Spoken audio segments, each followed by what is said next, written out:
అసలే పవన్ సినిమాల లైనప్ విషయంలో కన్ఫ్యూజన్ ఉంటే ఇప్పుడు పక్కాగా రిలీజ్ అవుతుంది అనుకున్న హరిహర వీరమల్లు రిలీజ్ డేట్ విషయంలో ట్విస్టుల మీద ట్విస్టులు ఇస్తున్నారు. అదేంటి పవన్ సినిమా రిలీజ్ కి ఇబ్బందులేంటి అనుకుంటున్నారా? Watch it.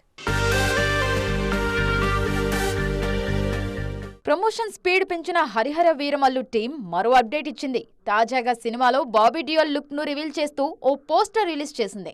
ఈ పోస్టర్ మీద రిలీజ్ డేట్ కూడా ఉండటంతో పవన్ ఫ్యాన్స్ షాక్ అవుతున్నారు. ముందు చెప్పినట్టుగా మార్చి 28నే హరిహర వీరమల్లు రిలీజ్ అవుతుందని కన్ఫర్మ్ చేయటంతో ఇండస్ట్రీ సర్కిల్స్ లో డిస్కషన్ మొదలైంది. నితిన్ హీరోగా తెరకెక్కుతున్న లేటెస్ట్ మూవీ రాబిన్ హుడ్. గతంలో భీష్మ లాంటి బిగ్ హిట్ ఇచ్చిన వెంకీ కుడుమల కాంబినేషన్ లో తెరకెక్కుతున్న సినిమా కావటంతో రాబిన్ హుడ్ మీద మంచి అంచనాలే ఉన్నాయి.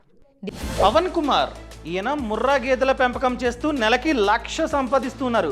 వీరి నుండి నేర్చుకోవడానికి ఇప్పుడే ఫ్రీడమ్ యాప్ ని డౌన్లోడ్ చేసుకోండి. డిసెంబర్లోనే రిలీజ్ కావాల్సిన ఈ సినిమా పోస్ట్ ప్రొడక్షన్ వర్క్ పూర్తి కాకపోవడంతో వాయిదా పడింది.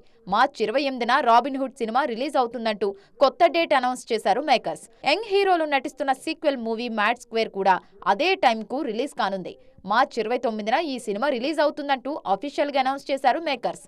Most awaited Malayalam movie L2 Empuraan కూడా హరిహర వీరమల్లు రిలీజ్ కు ఒక్కరోజు ముందు మార్చి 27న రిలీజ్ కానుంది. ఈ అనౌన్స్మెంట్ల తర్వాత పవన్ మూవీ వాయిదా పడుతుందా అన్న డిస్కషన్ జరిగింది. కానీ ఇప్పుడు హరిహర వీరమల్లు టీం కూడా మరోసారి డేట్ విషయంలో క్లారిటీ ఇవ్వడంతో బిగ్ క్లాష్ తప్పదా అని ఫీల్ అవుతున్నారు ఫ్యాన్స్.